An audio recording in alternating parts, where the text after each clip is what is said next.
안녕하세요. 네, 신호가사입니다. 반갑습니다. 저를 일단 소개드리면은, 그리고 일단 제가 지금 기본하고 이제 심화가 다음 주 월요일에 끝나고요. 이제 모의고사는, 문제풀이는 이제 다다음 주 월요일부터 시작하게 되는데, 현재 제 수업은 한 30분 정도 듣고 있어요. 근데 보면은 오지 말라고 했습니다. 왜냐면은 계속 수업 시간에 문제풀이는 어떨까 그냥 설명드렸기 때문에 뭐 설명은 따로 올 필요가 없다고 했었어요. 보니까 다 뉴 페이스시네. 예. 처음 보는 분들이네요. 자, 저는 관세 법인을 운영하고 있고요. 관세 법인 한림이라고 있습니다. 저희는 이제 서울하고 인천항에 2개, 인천공항에도 2개, 그 다음에 저희 부산에 하나, 저 같은 경우는 서울에 있어요. 그래서 안양세관 관할이고요. 구로는. 왜냐면 구로세관이 이제 지식 비즈니스센터로 바뀌었기 때문에 저는 소속이 안양세관에서 사업장을 운영하고 있어요. 잘하고 있습니다. 자, 저는 이제 우리 학원에서 관세협회를 맡고 있고, 여기서 강의한 지는 한 6년, 7년 된 것 같아요. 그래서 지금까지 이런 기본, 심화, 그 다음에 문제풀이, 모의고사, 커리큘럼 같은 경우에는 지금 계속 이렇게 해왔습니다. 계속 이렇게 해왔어요. 다른 학원도 마찬가지일 거예요. 근데 커리큘럼은 이렇게 기본이 있고, 지난 것들이 이제 끝났죠. 기본이 있고, 심화가 있고, 이제 문제풀이가 있고, 이제 끝나면은 이제 모의고사가 있는데, 커리큘럼에 대한 명칭은 다 이렇게 다른 학원도 마찬가지지만 여기에서 하고 있는 내용 같은 경우에는 다 다릅니다. 다 달라요. 왜냐면은 저 같은 경우에는 잘 알아두셔야 돼요. 기본 같은 경우에는 저는 주랑 호의 용어를 합니다. 주랑 호의 용어. 보면은 이제 주랑 호의 용어 모아보면은 상당히 적어요. 한 요 정도만 아마 될 겁니다. 요 정도. 근데 제가 이 주랑 호의 용어를 거의 20회인가? 그 정도를 해요. 보면은 문구 하나하나를 의미를 왜 이렇게 규정이 되어 있으며 호의 용어가 왜 이렇게 되어 있으며 그런 것도 다 연계해서 하거든요. 그래서 제 수업 중에서 이거를 안 들으면은 뭐 다른 것들은 좀 힘들 거예요. 듣기가. 왜냐면은 이때 상당한 부분들을 강조하고 이해도 하고 필기도 엄청 할 수밖에 없어. 칠판에 쓴 것들을. 그래서 저 같은 경우는 책을 잘 안 보고 하거든요. 그래서 이게 안 되면은 요거를 넘어가기가 힘듭니다. 왜냐면은 이 과정에서는 주랑 호의 용어는 중요한 부분을 해요. 중요 부분만. 그 다음에 우리가 관세표에서 해당하는 뭐 총설, 호해설, 중요한 것들, 이런 것들을 얘랑 연계시켜서 하거든요. 중요한 것들을. 그래서 첫 번째 기본 강의를 안 들으면은 상당히 힘듭니다. 그래서 다른 학원의 강의를 들었다 하더라도 깊이가 다른 학원이 안 돼요. 그래서 깊이가 상당히 깊기 때문에 얘를 하는데 얘는 이거는 엮어서 하거든요. 반복해서. 더욱더 심화적으로. 그래서 요 과정을 안 들으면은 기본을 안 들으면은 심화는 갈 수가 없어.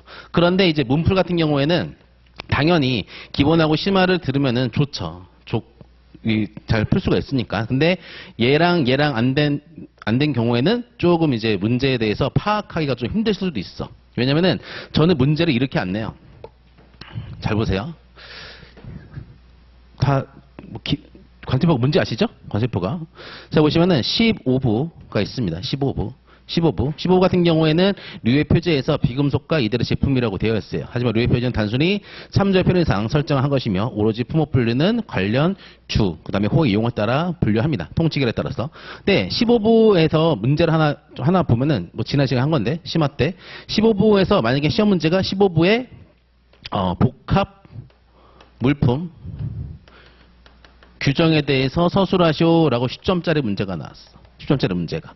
또는 15부에서 범용성 부분품에 대해서 서술하시오라는 문제가 나왔어. 2개만 하면 없고 2개만.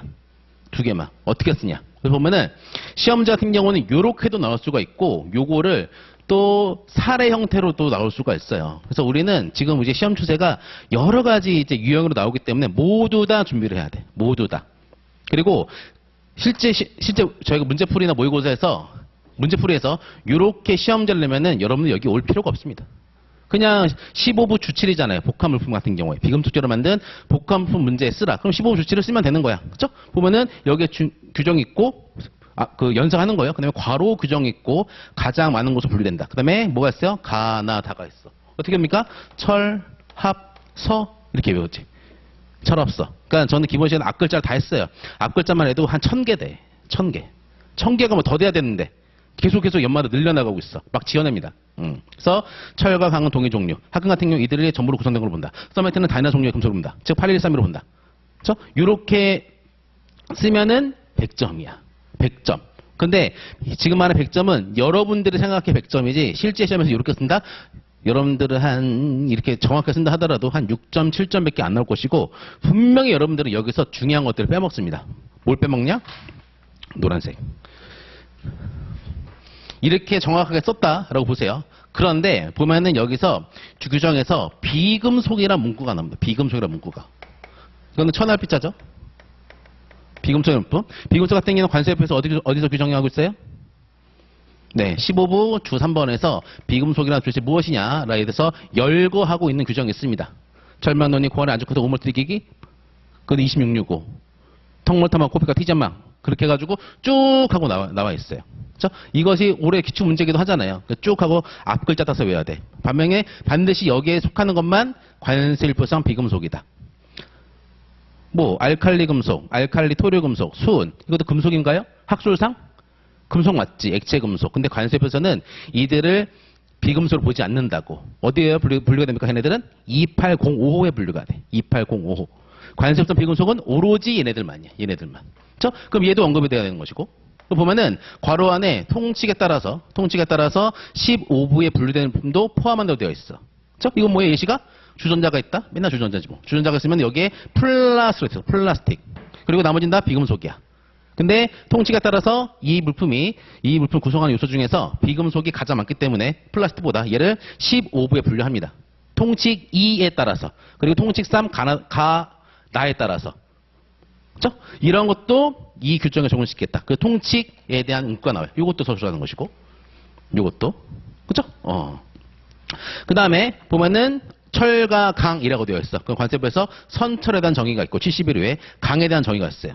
71호에 규정에. 그 다음에 합금은 이들을 구성하는 것으로 전부로 본다. 뭐 동 플러스 철이다. 근데 동이 70%고 철이 30%다. 그럼 동의 합금을 보잖아요. 그렇죠? 이것도 15부 주어가 뭡니까? 15부 주어가 합금에 대한 분류 규정이야. 그 다음에 15부 주6번이 뭐예요? 합금 같은 경우에는 그 금속입니다. 동의 합금은 동으로 간주한다. 라고 되어 있잖아. 그 다음에 서메트입니다. 서메트는 어디 분류됩니까? 8113호에 분류가 돼. 8113호는 뭐가 분류돼요? 서메트와 이들의 제품 분류됩니다. 그렇죠? 제가 지금 노란색 쓴 거 있죠? 이런 것들을 쭉 하고 같이 언급되면서 15부 주치를 써야 된다. 그리고 예시 문제는 뭐 주전자 이런 걸 해놓으면서 쓰는 문제가 나올 겁니다.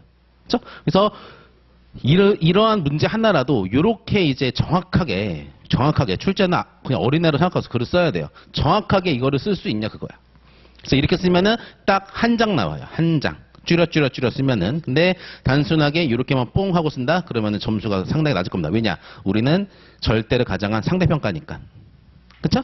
그 다음에 뭐, 시간 관계상 합금, 뭡니까? 그쵸? 범용성 물품 같은 경우에도 제가 이제 기본 시간에 설명드렸어요. 따조라고. 범용성 부분 같은 경우에는 어느 때 15부 주 2가 적용된다? 따로 분리되어 제시되거나 조립하고 남은 여분인 경우에서 범용성 부품이 적용된다고 되어 있어.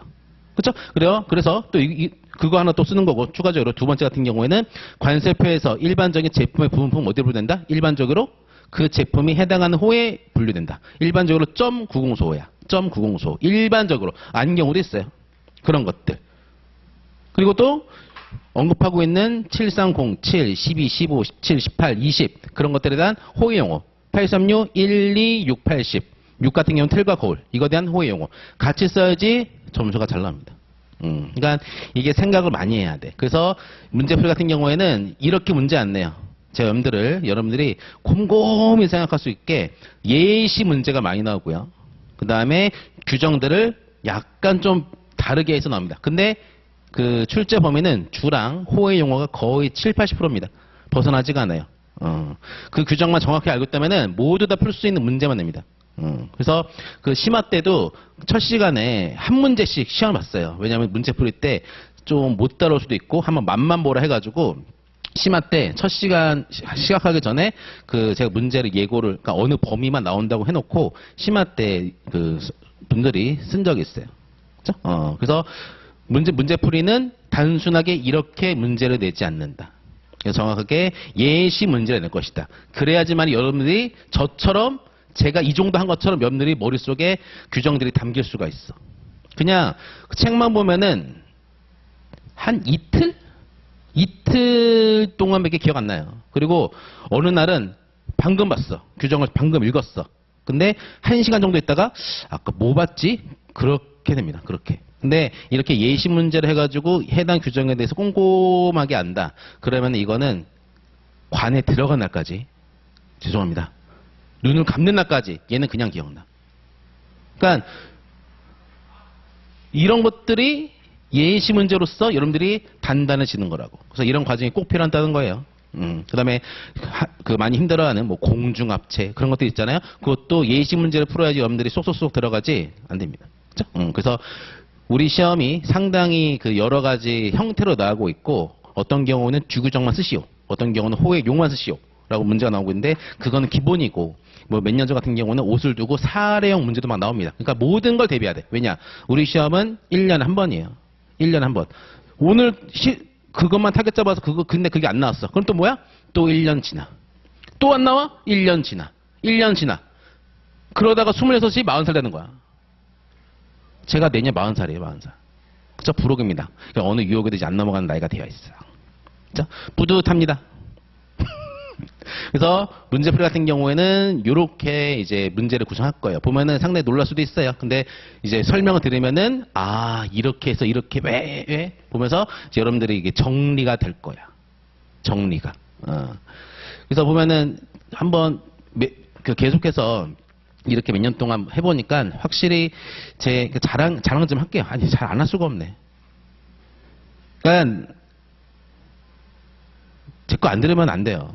다른 학원 그게 아니라 다 들어. 근데 내 거 안 들으면 안 된다고. 왜냐면은 올해 뭡니까 염가 에스테레볼료라고 문제가 나왔죠. 시점자료 중에 1개.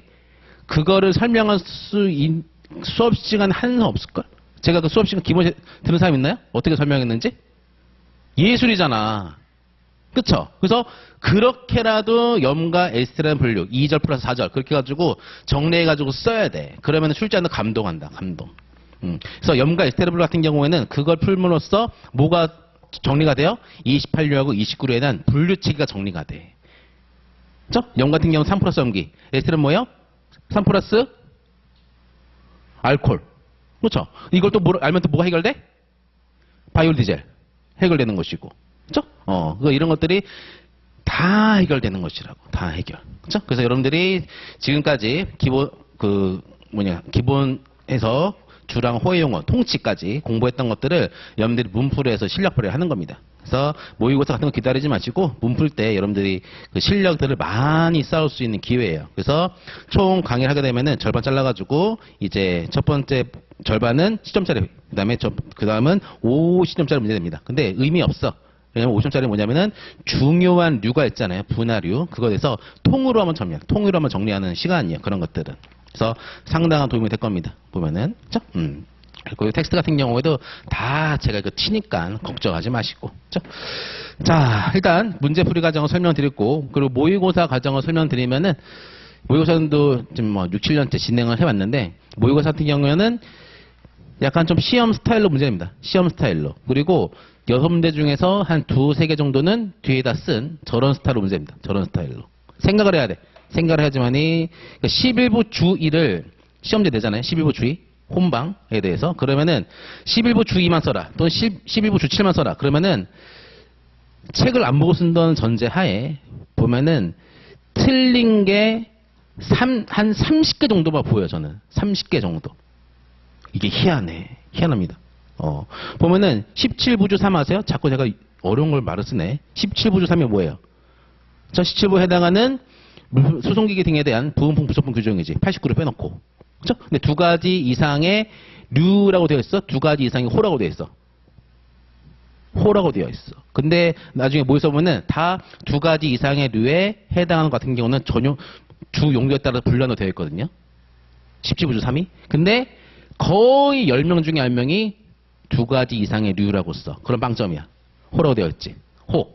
왜냐면은 86류나 87류나 얘들 보면은 그 해당 류에 하나의 호만 부음풍 부속풍 호가 아니에요. 그죠? 뭐 보면 8708, 8714, 뭐 이륜 자동차나 모터사이클, 유모 자동차의 부품 소품은 8714거든. 그죠? 그러니까 유모차에도 해당되고 자동차에도 쓰이는 부품 소품이야. 그러면은 둘 중에서 이게 유모차에 쓰이는지 자동차 승용자동차에 쓰이는지 주용도에 따라서 8708, 8714로 분류가 되는 거거든. 그렇죠? 그래서 시추부산 보면은 둘 이상의 호라고 되어 있다고. 근데 거기다 둘 이상의 류라고 쓴다. 아, 87류랑 88류랑 동시에 사용되는 경우에는 주 용도가 항공기용이다. 그러면 88류다? 그건 아닙니다. 그죠? 그러니까 이런 것들이 많아요. 많습니다. 그래서 이런 것들에서 그 틀리기 쉬운 것들. 왜냐하면 출제자들은 다 그 요것만 하는 분들이에요. 보면은 예전에 그거 얘기할 수가 없고 아무튼 그래서 문제풀이 시간은 이렇게 하는 것이고 그 다음에 모의고사 같은 경우에는 짬뽕이다. 실제 넣을 만한 거. 그 다음에 뒤에다 저렇게 문제풀이한 것을 짬뽕해서 내는 것이다. 그렇죠? 그리고 문제풀이 같은 경우는 여러분들이 제가 이제 6시부터 수업이야. 저는 항상 강의가 월화입니다. 저 같은 경우는 사업자이기 때문에 출퇴근 시간에 정해져 있지가 않아요. 부럽죠? 하지만 마음은 무겁습니다. 사업장 운영하게 되면은 온갖 스트레스가 밀려들거든요. 아무튼 이거는 나중에 합격하시면 찾아오시면은 거기에 얘기 드린 거고. 그래서 저는 이게 월화는 뺄 수가 있어요. 그래서 월화 같은 경우는 여러분들이 한 6시나 5시 반쯤에 오셔가지고 그 해당하는 문제를 한 시간 제한 두지 마세요. 뭐 시점짜리 같은 경우는 원래 일반적으로 한 7분, 8분에 끊고 오션짜리 같은 경우는 34분에 끊거든요. 실제 시험에서. 그 정도? 그래서 시간 딱 맞아요. 근데 이제 실제 우리는 연습하는 거니까 시간에 구애받지 말고 한 문제 쓰더라도 뭐 14분, 15분 괜찮습니다. 머리를 쥐어 짜내서 써보라고. 그리고 정말 그 물고가 안 터진다. 그러면은 책을 손가락 껴! 봐! 덮어! 그 다음에 쓰시고. 저 너무 스트레스 받지 마세요. 약간 보고 쓰고 하세요. 왜냐? 처음이기 때문에 힘들어. 그래서 그 나중에 자기가 한 절반 정도 지났어. 나 이제 한번 내가 진짜 나 자신과 싸움을 한번 해보겠다. 그때는 이제 안 보고 쓰고, 그리고 지금 현재 실력이 되신 분들은 바로 이제 책 안 보고, 책 그냥 저기다 카운터에서 맡겨, 그냥 그러면은. 맡기면 안 보잖아. 그죠? 그렇게라도 하시고, 처음 같은 경우는 책 살짝 봐도 상관없습니다. 근데 머리를 쥐어 짜내서 쓰시라. 쥐어 짜내서. 그래야지만이 나중에 집에 가서 복습할 때 이런 것들이 죽을 때까지 안 까먹는 규정이 돼요. 그쵸? 그래서 그렇게 하시면 되고, 그래서 시간에 구애받지 말고 좀 일찍 와서 좀 하시거나, 그쵸? 한 뭐, 5시 반에 와도 상관없을 것 같습니다. 그때 와서 좀 쉬시거나, 하시면 될 것 같아요. 그쵸? 그리고 이제 그게 끝나면은 2시간 동안 제가 이것에 대해서 설명합니다. 설명도 하고 여러 가지 스킬이나 중요한 규정들에 대해서 다시 한번 짚을 거예요. 암기 공식도 할 것이고, 다 할 겁니다. 그쵸? 됐습니다. 자, 그래서 일단 또 자랑한 게 하면은 뭐 어때? 자랑하려고 이 자리에 있는 거잖아요. 그쵸? 보면은 솔직하게 지금까지 시험 본 올해 뭐 수석 합격하신 분이나 뭐나 제 강의 안 듣으면 안 돼. 진짜로. 왜냐면은 제가 들으면은 떨어질 수가 없어. 근데 올해 같은 경우에는 예외야. 올해는 문제가 무지 어려웠어요. 그리고 그 채점한 분들의 이번에 점수를 다 알려주더라고요. 보니까. 그래서 몇 명 딱 보니까 아예 그냥 50점짜리에서 못 쓰면은 그냥 빵점이더라고. 그래서 저도 좀 약간 잘 쓴다 했던 분인데 50점짜리가 10몇 점밖에 안 나온 거예요. 그러니까 아예 빗나가게 쓰거나 안 쓰면은 0점 준 것 같아. 그러니까 뭐 1000 몇 명 시험 보는데 800 몇 명이 꽈락이잖아요. 관세율표가. 그죠? 근데 나머지 시험짜리는 정확히 딱딱딱 쓰니까 잘 났는데 50짜리가 뭐 10점 그렇게 나오니까 어떻게 붙어? 꽈락 나오는 거지, 그런 것들이. 그죠? 하지만 이제 그런 것들은 제가 볼 때는 뭐 시험 도전하는 사람도 많고 여러 가지 이유가 있어 그런 것 같기도 하고 문제가 어려웠어요. 근데 제 생각에는 더 어려워져야 돼. 더. 주기적인 근거해가지고 더욱더 어려운 문제가 나와야 돼. 그래야지 이제 변별력이 있어. 여러분들 유리하게 됩니다. 그래야지만이. 자, 그래서 기본 교재는 뭐 제 기본 교재 갖고 오면 좋은데 뭐 딴 교재 갖고 와도 상관없어요. 왜냐면 텍스트가 해설지가 나갈 거니까. 근데 뭐 상관없습니다. 그런 것들은 해설지가 따로 나갈 거니까. 그죠? 됐습니다. 그래서 제 생각에는 한 3, 40명 정도 시험 볼 것 같아요. 다다음 주 월요일 날 오게 되면은 기존에 제 과정대로 쭉 따라왔던 분들이랑 이제 여러분들 뭐 하신다면은 그 정도 대결할 것 같습니다. 뭐 대결이 아니지, 그죠? 한번 연습하는 거지. 자신과의 싸움이지. 남 눈치 보지 마시고, 그죠? 자, 그러면은 관세표 문제풀이 및 모의고사 과정은 이렇게 설명드리고, 그죠? 그 범위 같은 경우는 다 나와 있죠? 그 유인물에 그거대로 가는 것입니다. 자, 그러면은 관세표 설명은 여기까지 하도록 하겠습니다. 자, 수고하셨습니다.